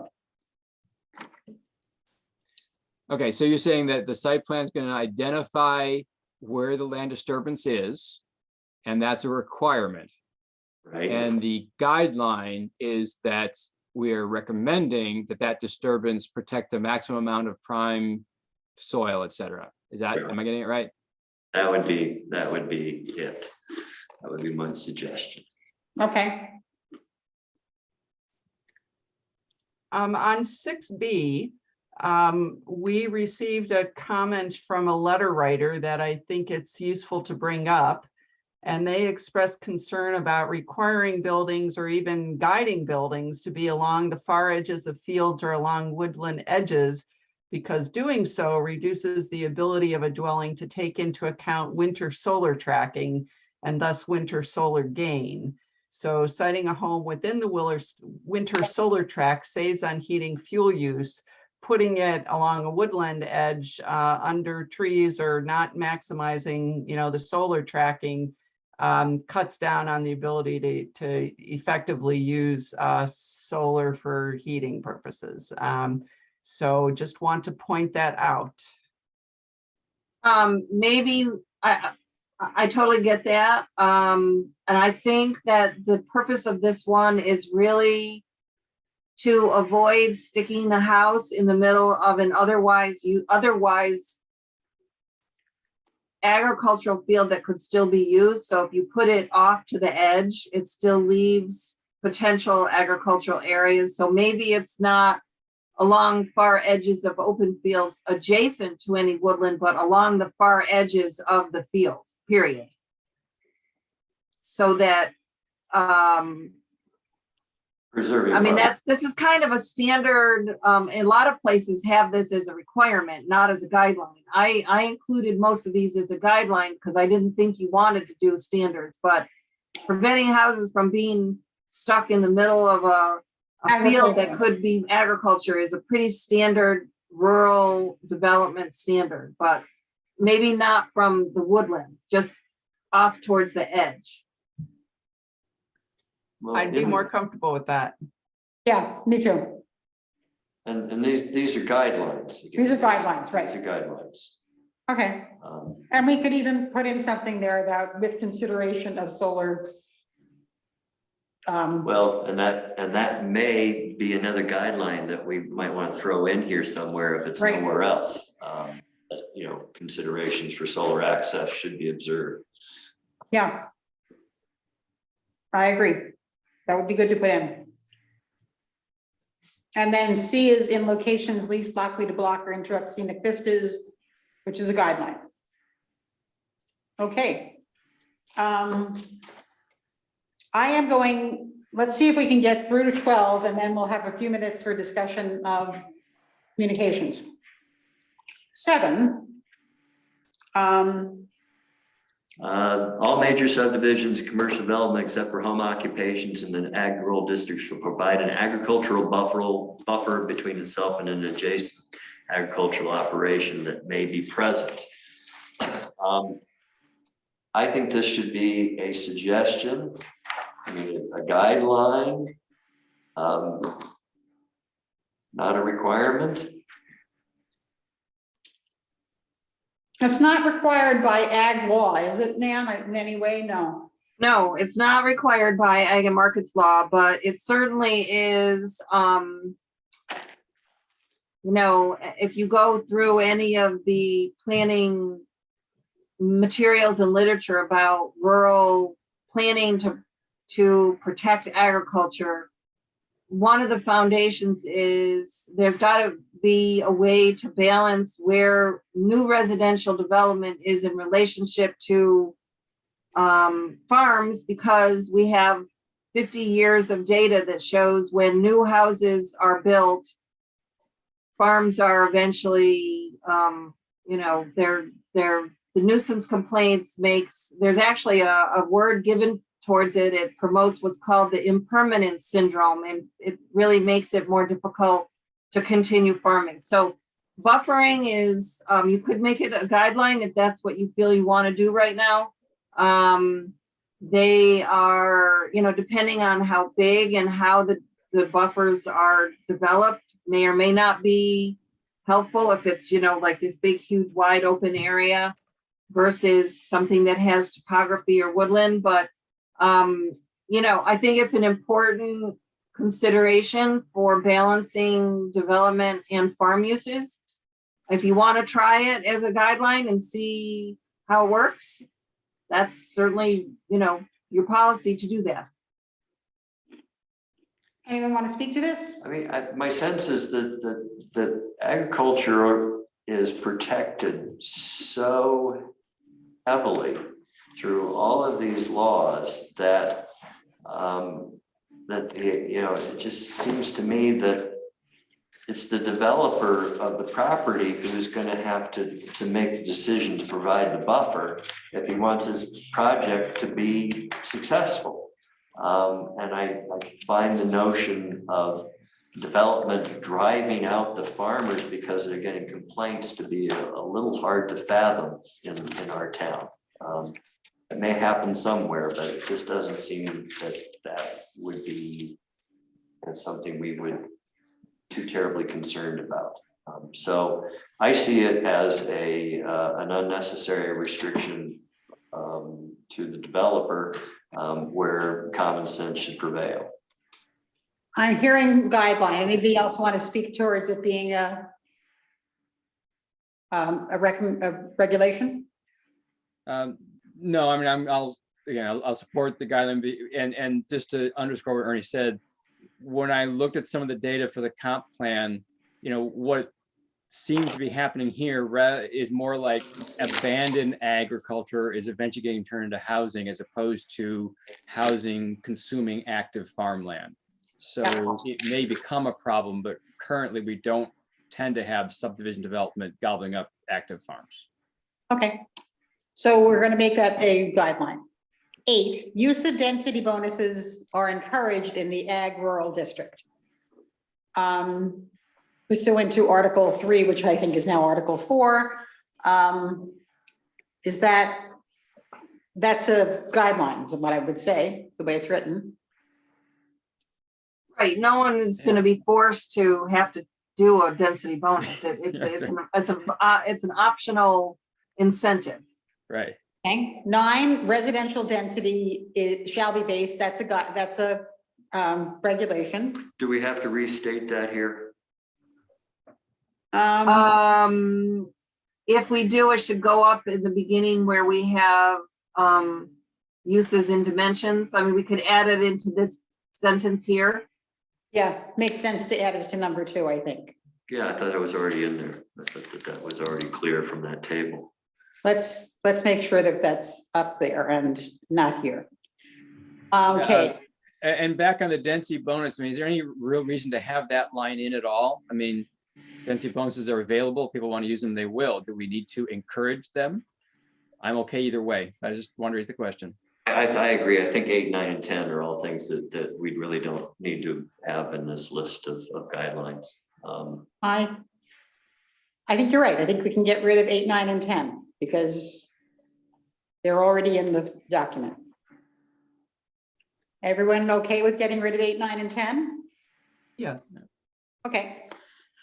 Commercial size limitations. Get rid of that one too. It's already in the table.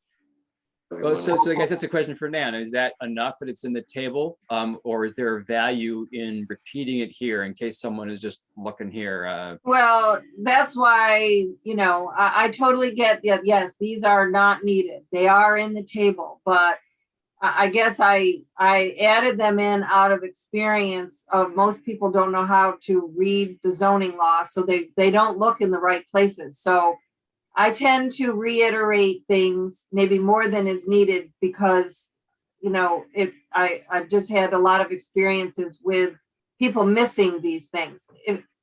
Totally unnecessary from a legal point of view. Yes, we already have that in the use table and it's there. So if you want to shorten it up and not complicate it with these repetitions, take it out. Yeah, or Yeah, could it say, Repetitions are the death of these kinds of documents, as far as I'm concerned, because you are always, you know, you read it in one place and then you read it in another place and you don't know one is right. And so now you have to go back and forth until you find out they're just referencing each other. And it's infuriating to me. I would get rid of all of these repetitions. So you're suggesting getting rid of 11 as well? Yeah. And we are going to have something in here that basically talks about a reader's aid, like how to use the table, how to use the thing. Yeah. So you know, let's rely on that as and anybody who's people. familiar with the zoning document goes to the tables first. Right. You know, It's just that's the people why- here that's why won't they're- necessarily that's why be they're at used the to that. front of the document. You know, we don't need to be referencing this halfway through the rest of the thing. Okay, 12, linkages. This talks about trails and pathways and is a guideline. It says that, though it does say shall. Yeah, and this one I know gave a lot of folks heartburn in how it was read, but it's really the intent is when there is a conservation subdivision, one of the kind of tenets of a conservation subdivision is if there are trails or bike pathways or something like that, you know, that this conservation subdivision can link to, the linkages are very important. And so this could be moved to the conservation. And in fact, I think there's probably already something in the conservation section that addresses this. So it could stay, but it needs to be clarified that this was for conservation subdivisions, not for just any old, you know, building a house, which people misinterpreted. So we could either clarify it or move it to the conservation subdivision section. Yeah, a suggestion was made to retitle it, not just to linkages, but linkages related to conservation subdivisions and major subdivisions. But I agree with both retitling it and moving it to the appropriate section. Okay, so let's do that. Let's. But retitle see what it. other people think. Anybody else? All for retitling it and moving it? I agree with that. Okay, This has caused a lot of community comment, and I think, you know, it's all been a misunderstanding. good. and I agree also with moving it. And I have one question to sort of for Nan, that to me, the language, you know, additionally, the review board may require, et cetera, again, is giving power to the review board. So it's not just a guideline, which some of the other things are, which is like developer, we suggest you, you know, pay attention to hedgerows. This empowers the review board to tell the developer that you must have a pedestrian pathway linking these areas. Am I correct? That is correct. Okay. Yes, it's kind of in between a thou shall and you could if you want to. Right. It's not, you know, the reviewer gets to pick and choose which ones have to do this in case it's, you know, for whatever reason that's really valuable or, you know, so to me, it's not a guideline. That's all I really wanted to clarify. So let's talk about that when we get to the conservation subdivision section, when we move there. So I'm going to say congratulations to us. We have finished 6 pages of the 12-page section. I want to talk a little bit about how we're going to continue to communicate with people. Everyone in the town should probably get their postcard tomorrow. Well, probably not tomorrow. I mean, they went to the post office today. So, you know, you're gonna go overnight. I don't know. Probably, in all likelihood, people will get them tomorrow, and if Okay. not, the next day. Okay. That is based on my many years of working at the post office, unless it doesn't happen anymore, because Things are slow. in town, they only deliver mail occasionally, because they don't have enough letter carriers, so Yeah. life is bad. We have said that we were going to send out email blasts, because one of the things that's in the thing is add yourself to the town list and get some email blasts out. I am going to send out a notice tomorrow with some suggested possible email blasts. and see if what people's responses is to those. And then I think we give them to Mark, and I don't know if Mike. Mike will send them out. Mike Ludgate will send them out. I want to have some suggested over the next 3 weeks, that would just go out like twice a week, perhaps. With some of the things that I think would be in what Nan did in her PowerPoint. And that, oh, and I see Renee has sent a message saying that we should also send out press releases to the news media. I'm actually have on my list of things to do tomorrow also is to notify people who have already written about the town that the meetings are happening. But I agree, a press release would be great. So would you like me to write that or? Sure, that'd be great. Yeah, okay. I will write a press release and I will send to everybody tomorrow some suggestions, and I'm happy to hear from you if you have others. I probably will only have 4 or so, and we have the opportunity to do like 6. So I think we should use all those opportunities to try to get people there. One of the questions I have is when we have the Zoom meeting, which will be here at the town hall and on Zoom, we're going to take questions. And I think what makes sense is to see how many people are in the room, and we are allowed to have 75 people in this room, which is a terrifying thought. That's a lot of people in this room.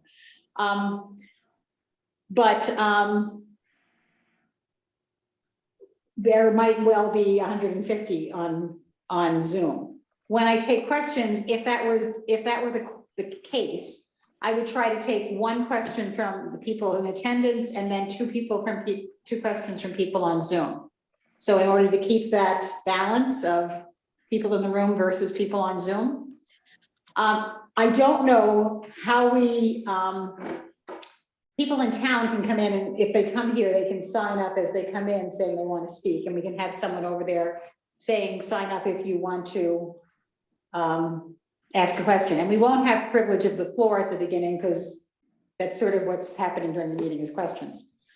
On Zoom, how do we get people to signify that they want to say something? Do they put something in chat? My Zoom has a whiteboard feature now, but what's the easiest way for people to signify in some kind of an orderly fashion that they want to ask a question? Okay, not the raise hand. Well, they could raise their hands, but then there's just like, I have to make the decision Yeah. about who to call on. No, I think the list in Zoom is generated in the order in which people raise their hand. So it'd be similar to signing in order as you come into the building, I think. That is true. That's right. So the top hand in the participant thing, that's the top one in the queue. Excellent. I did not know that. Thank So, you yeah. very much. Okay. I didn't know that. That's great. Okay. Are you going to limit the number of, how long people can speak? Otherwise, we might not get more than 1 person in. It Yes. says 3 minutes. Oh, 3 minutes? Okay. There's 3 minutes to ask a question and there's 3 minutes to answer a question. And we will time both. Do we want to designate somebody perceived of as neutral to guide the meeting? I don't know if the Dalai Lama is available that day. But I would love him because he's just charming as all get out. Who, does anyone have a good suggestion? You mean like to call on the people that have raised their hand? No, I think it's more to manage the meeting now, and maybe I don't want to get. The focus of this meeting is supposed to be on Articles 1 through 4, right? And presenting information on them and questions on them. But I think this question has come up because of all the the fact that maybe a lot of people who are going to use the meeting as a chance to say we don't want any zoning in the town, which is always appropriate, except this is not the right venue for that. And so you need to have someone to say, hey, again, thank you, but we're focusing on this. The listening sessions were held with the town board. And so I think it's if the meetings have to spin out of control in that way, I think that was the question, is does it need to be someone to help manage that part of it? Am I getting that right, Jean? I think so. I think that's, there's been a suggestion of that, but I just don't honestly know who that would be. Someone has just put up a thing, someone like Dan Lamb, so someone from a different town, perhaps. I don't know. It's a town that has zoning, you know, there's like, is there? Yeah. I mean, I don't know. I mean, I'm just hopeful that people will stay focused on giving us good input on the sections as opposed to, you know, other stuff. But maybe I think I'm probably being overly optimistic and naive. I mean, Gene, I would think that perhaps you could do it, but if maybe we need someone outside. What I will do is that when I send out an email tomorrow, I will ask this question again and see if anyone has some suggestions. We've got time. It's not for 3 weeks. And to see if there is anyone. And then we have the meeting at the Brooktondale Community Center. We're asking people to, the fire hall, yeah. On that Thursday, and that will be from 6:30 to 8:30, that meeting. I fully intend not to let the meetings go on longer. I just think it's exhausting for everyone. And Nan, for instance, in that one is planning to come and then drive back. So I will send more out about these ideas and thoughts, and I will be in touch with you tomorrow. Just one quick minor detail. Yeah, and I have one too before you go. Sure. So in terms of signs around town. Yes, I will have some signs up. Right, so we have the existing signs and they were designed oh so cleverly to have a spot where we just have to slap a new thing across the date.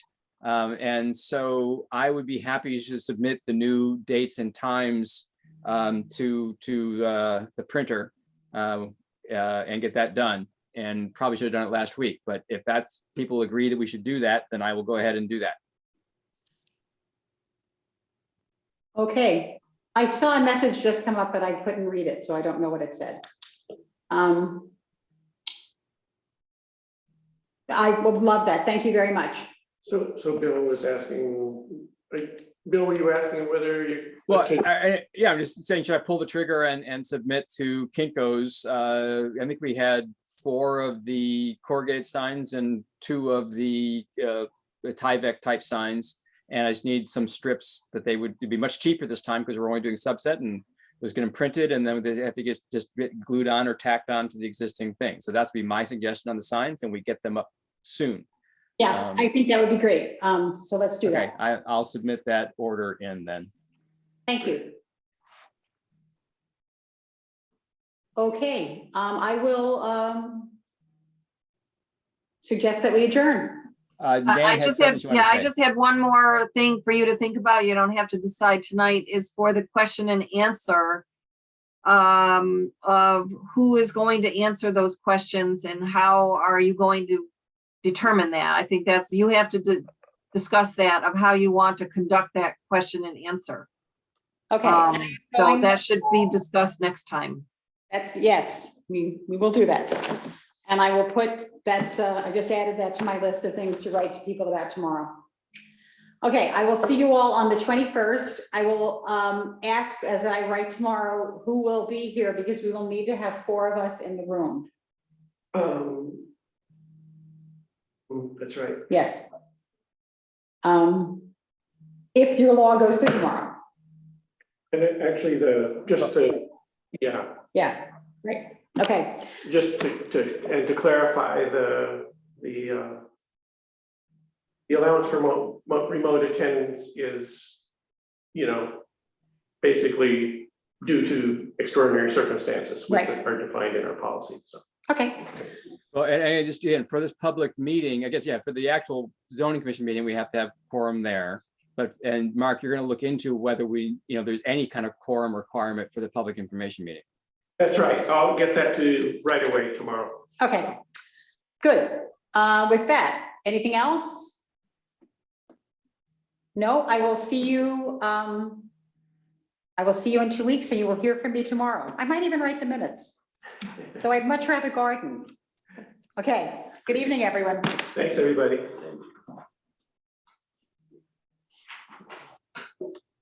Oh, let's see, we gotta stop the recording.